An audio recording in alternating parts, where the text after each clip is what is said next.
collaboration with the Cyprus Mail, this is the Cyprus News Digest with Rosie Charalambous.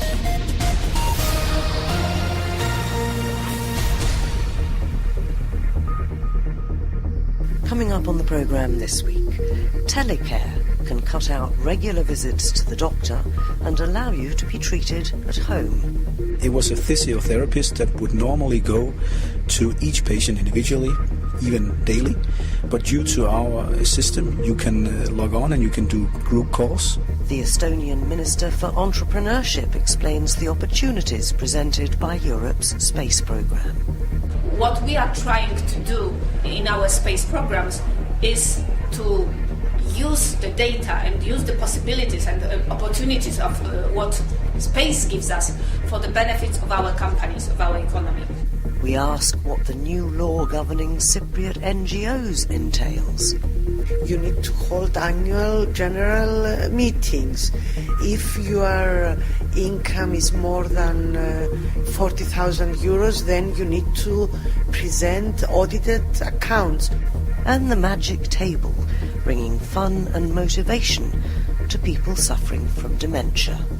Or fish swim at the table and you try to catch them, or leaves are there, you swipe them away and a ladybug appears. Telecare is something that we're all going to find more and more of, particularly, I think, as we grow older. It's becoming a very useful tool in health services across the globe, and it's particularly appropriate for patients with chronic problems. Mats Wojcinka is Sales Director of EVI Telecare, and he joins us now. If you had to sum up what Telecare is, how would you explain it to somebody who's rather used to just going to the GP when they don't feel well? Then I would explain it in the sense that it's a very good supplement to actually meet clinical staff, so that could be doctor or nurse, digitally. So whereas you would go and meet the doctor or clinical staff today face-to-face, this is actually a supplementary method to get in dialogue with clinical staff. But you'd go first to your doctor and then they would use these methods to monitor you over time and save you having to keep going back to the surgery. Correct. Or you could also, if you're not a severe patient, you could simply start using our web application and also our monitoring device, and then you could track your disease. And then we have developed this system, which is more or less like red, yellow and green lights. So you set up some thresholds according to your disease with your doctor, and as long as you're within this threshold, you can actually see that you're doing fine. Then we offer to do care calls. So that could be the nurse or the doctor just simply calling once a month to hear, well, I can see all your digits, they're fine. Do you also feel well? So we don't see it as a replacement of going to the doctor, but going to the doctor when it's most needed. I saw an interesting display on your stand of patients with COPD, chronic obstructive pulmonary disease. Yep. And there are more and more of those all over the world, I think. Yes. And explain what was shown on that demonstration on your stand with, half a dozen people all working out together? Yes, correct. Well, what you saw was our solution in operation in the capital region of Copenhagen. It was a physiotherapist that would normally go to each patient individually, even daily. But due to our system, you can log on and you can do group calls through, of course, a secure line, because you also share data. But then he is actually just training 10 persons at a time, and they stay in this digital room. We also even created a digital waiting room, so you sort of have the same feeling as if you go to clinical staff. And initially we were afraid that going into this digital room would be a cold experience. But what we actually experienced was that once the physiotherapist logs off, because he's doing the training with these COPD patients to keep their health good, the people stay in that room. So they actually stay and socialize digitally. And we feared that people will find it a little bit unpersonal to have these rehabilitation sessions done digitally, but it has shown completely opposite. Well, they all looked as if they were having great fun, I must say, yes, and doing indeed. Their exercises and working out, Yep. and it appears showing great results. It is indeed. It is indeed. I think currently we have our solution running in 12 different municipalities in Denmark, 2 regions, but it's also a system, as you initially said, that it will come, but it has been a slow start, mainly due to the fact that there are many stakeholders involved in this process. First of all, you need to have in this case, the region to accept that we use this way. You need to have the clinical staff to use it. And then eventually you also need to convince the patients that this is actually a good idea. But then if they're getting the care they need in their own home, and what's more, and I guess very important in this day and age, that the medical authorities of any given region or country must be saving millions by not taking up doctors' precious time for routine observations. That's completely correct. We can always show a positive business case, and in this sense I mean that the public authorities, because they're the one paying in Denmark, they save a lot of millions. The plus side on that, because we don't, and I think that's also what Denmark is known for, we don't only want to look at the coal business case, so that would be the digits, but we also experience increased patient empowerment, because beforehand there was no alternative for these patients to going to the doctor. And many of them have a lung capacity below 25%. So it's difficult for them to tie their own shoes, meaning they didn't show up at the doctors. And they felt that it was very, very difficult living with their disease. So we actually see patient empowerment increased as a part of the business case. And that's very important as well. Certainly is. That's Telecare. It'll be coming to a hospital or a clinic near you sooner than I think you imagine. Listen online to the Cyprus News Digest on YouTube or at cyprusmail.libsyn.com. The latest program is uploaded every Friday, and if you missed one, you can catch up there. During my recent visit to Estonia for European Space Week, the press met up with the Estonian Minister for Entrepreneurship, Urve Palo, and she explained the significance of the space programme. What we need in European Commission, because there are many partners that are cooperating on the space issues. That's why also this Council, ESA, European Space Agency members, and the European Union member states under the presidency. What we are trying to do in our space programs is to use the data and use the possibilities and the opportunities of what space gives us for the benefits of our companies, of our economy. And this is, as I said, really very fastly developing market. Really a lot of young people, a lot of graduates from the universities in Europe wants to build their businesses, their future life on the data that are coming from space. And what we also heard today is that Copernicus is really a success story. This is really perfect program that is working much better even than we expected a few years ago, that is giving us results that we have not expected a few years ago. But it gives us two things. First, the pictures, of course, the genuine, the best globally, whatever you can say. We are using it. We used it during the hurricanes in the United States, during the earthquake. We are using this for migration, for climate change things, because our pictures and our Copernicus data gives us really the best quality pictures for example, to assess the quality of the air, for example, in the big cities. But the second thing, it gives us data. And this is our biggest asset for today. So what we're discussing is how to use those data in the best possible way, maybe how to connect those assets, Copernicus, Galileo, and in the future, GovSatcom. So maybe to link them together and to really use and to build on the economy of scale on those three programs. But this program is really, as I said, success story, so it's very nice to discuss it for now. And we are trying to get really as much and the best of it in Europe. But of course, this is also an example of the program. I keep repeating it, but it's never enough. This is also an example of the program that could be done, could be executed, and can be managed together. That this is example of the program that really could not be ever as good if any member states build it on its own. So this is really an example of the successful European Union program. And also that's why our British colleagues are very, very keen to participate in it. Our British colleagues, British Space Agency, They are very much keen and they are very vocal that in the future they want to be a part of our program. So it's a good sign. For now, Europe, taking together like ESA, Member States and European Commission, we are the second biggest global power in space. We are the second one. So, of course, we are very much open, but we still need to be much stronger when still to build our own capacity. She was asked how many jobs the space programme was likely to create.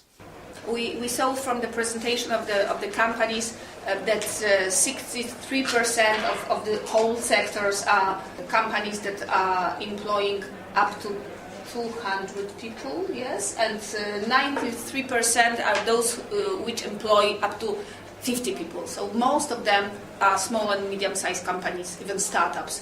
I saw them, as I said, in their natural government. It's really, of course, it's about numbers because we are doing it for creating jobs. But of course, I cannot say how many jobs can be created, but I think enormous number of jobs.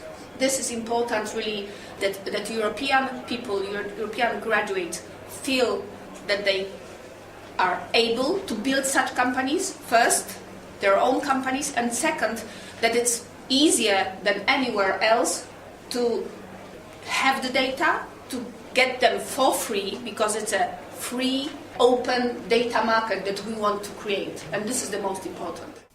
The Estonian Minister for Entrepreneurship, Urve Palo, talking to the press in Tallinn during European Space Week.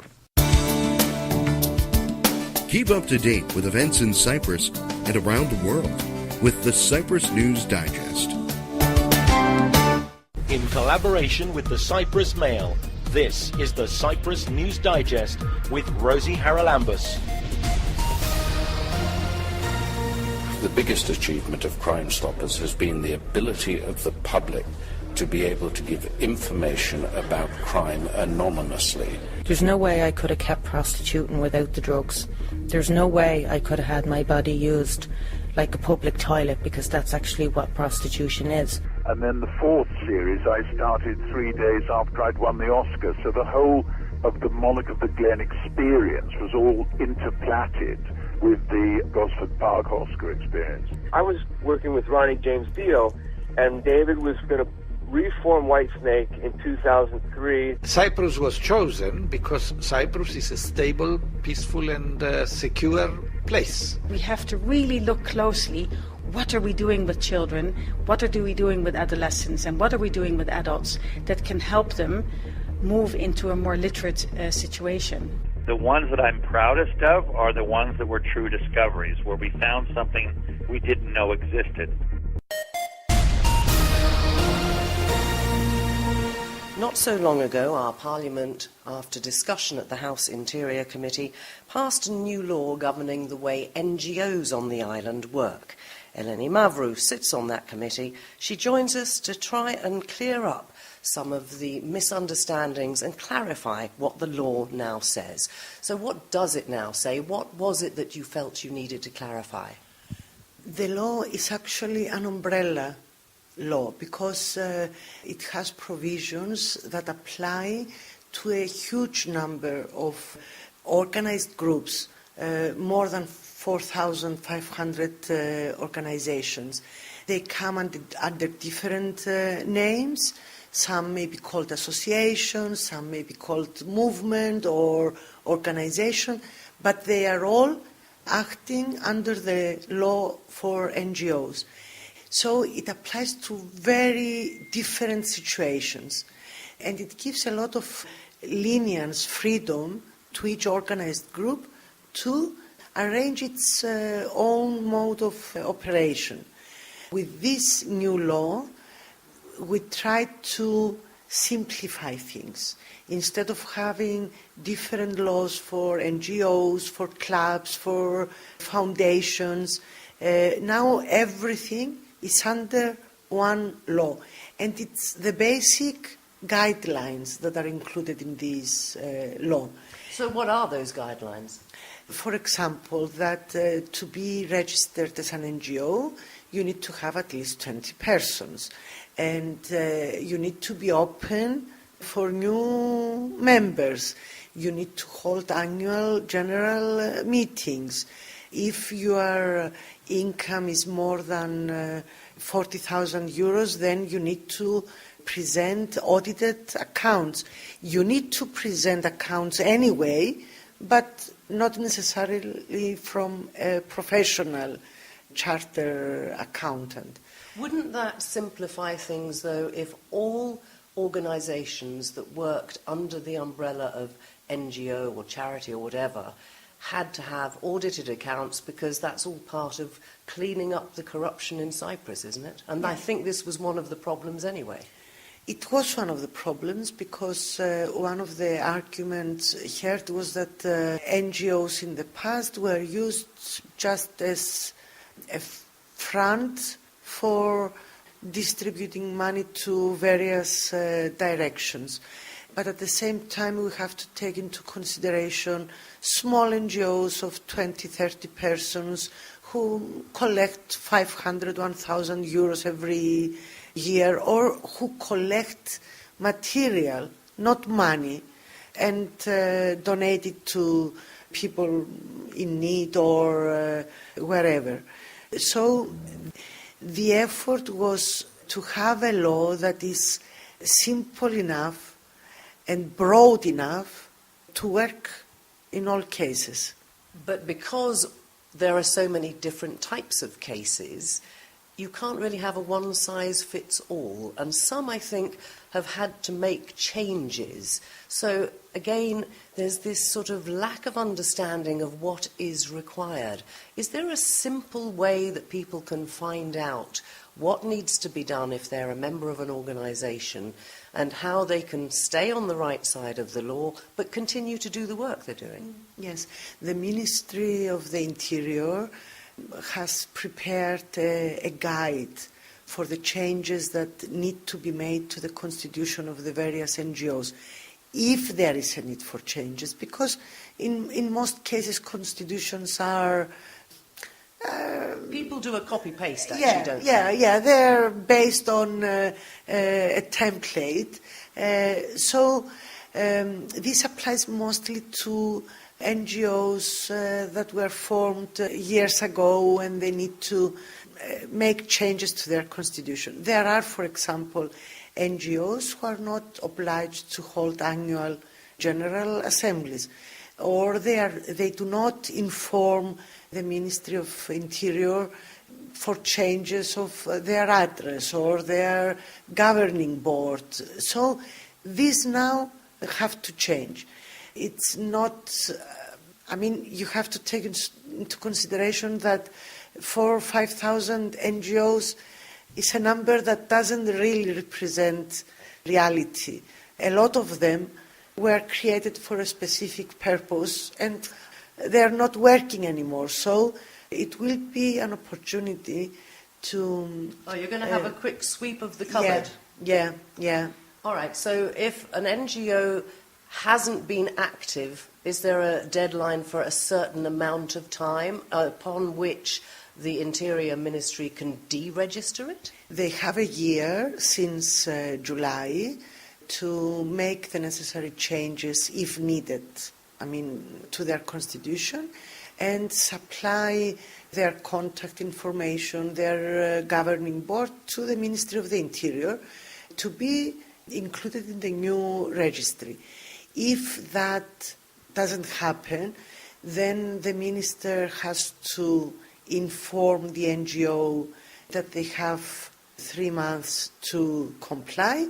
If even after that period they do not comply, there will be And I know that some organisations, for example, I think the Nicosia race club, have no longer got the designated title that they had. Mm-hmm. Why is that, and what other NGOs or organisations fall under that umbrella?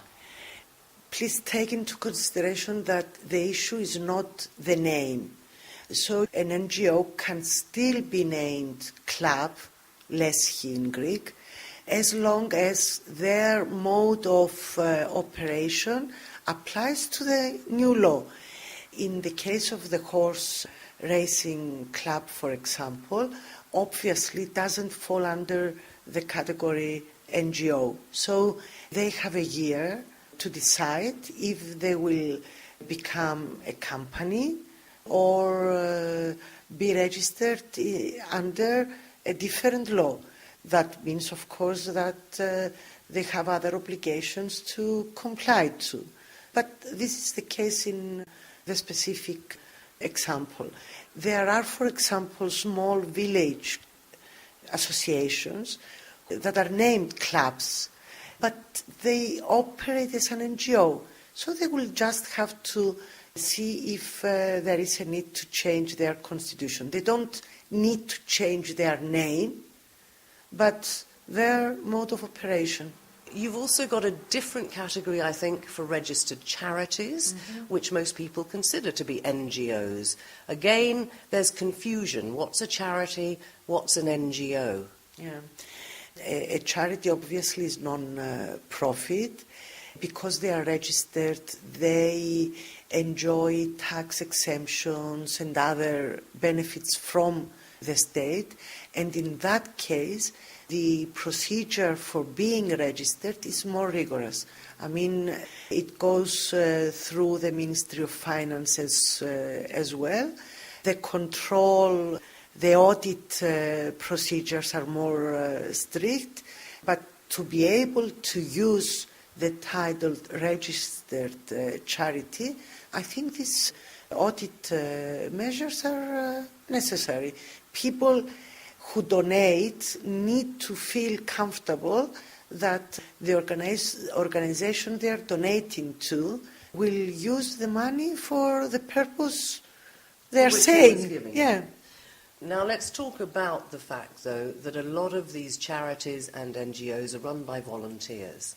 And although the new laws may make sense in auditing terms and so on, it's a lot of work for people who tend to be working people and doing this in their spare time.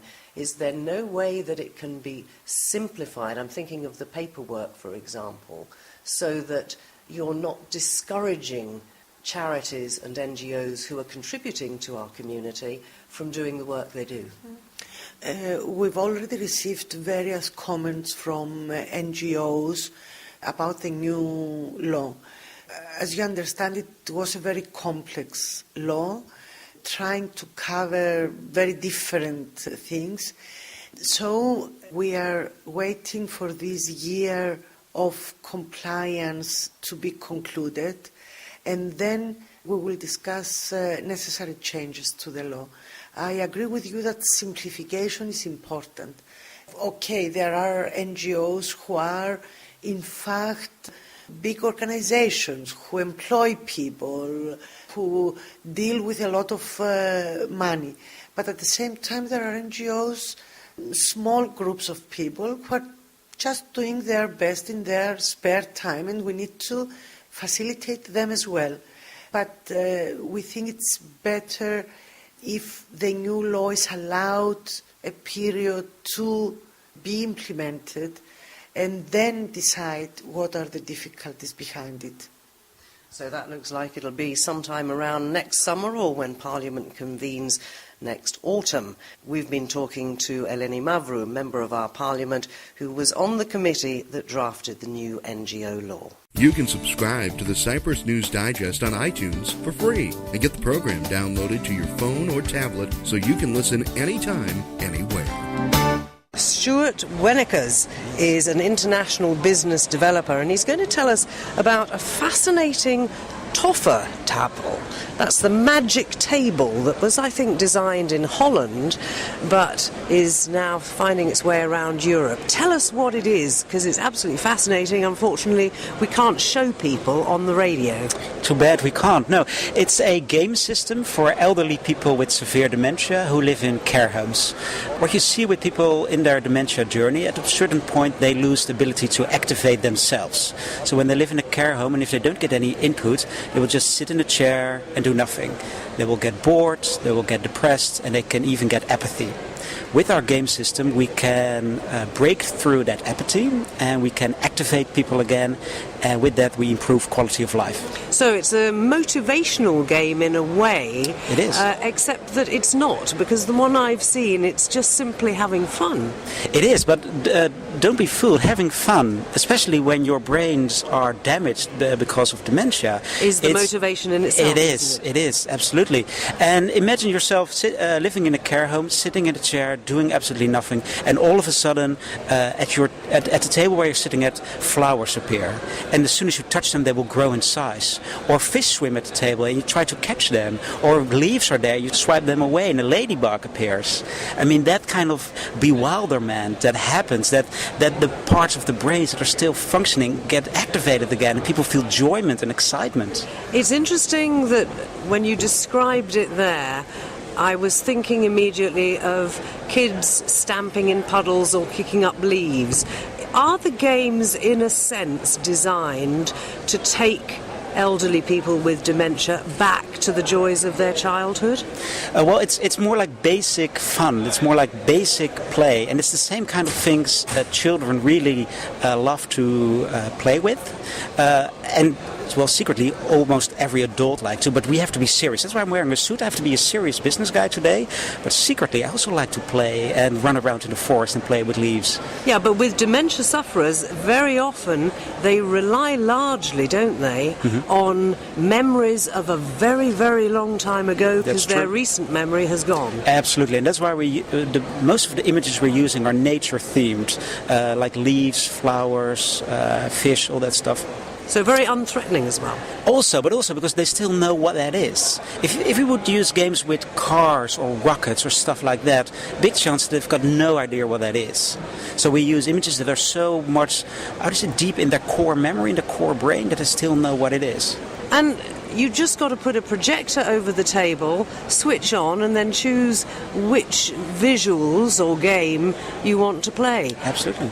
I can see why you say it needs to be in care homes, but is it so expensive that people couldn't buy it to have fun with at home? I mean, couldn't anybody enjoy this? Probably everybody can enjoy it, but if you don't have dementia, after a few minutes, maybe a few days, you have seen it. There's not really a challenge. All our games are designed that it's only positive feedback for the player.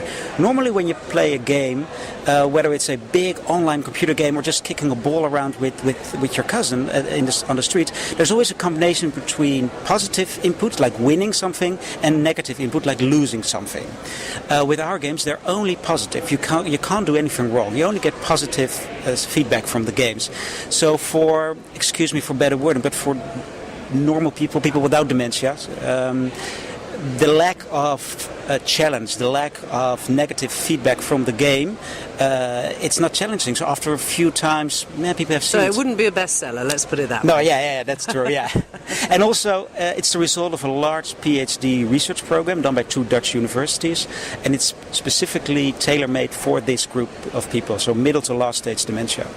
Sjoerd Wennekies, talking there about the Tovertafel, or magic table, which aims to liven up the lives of people suffering from dementia.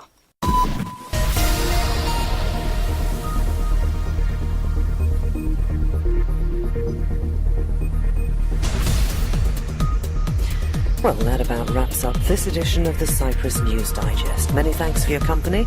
Hope you'll join me next week. Till we meet again, take care and God bless. Bye-bye now.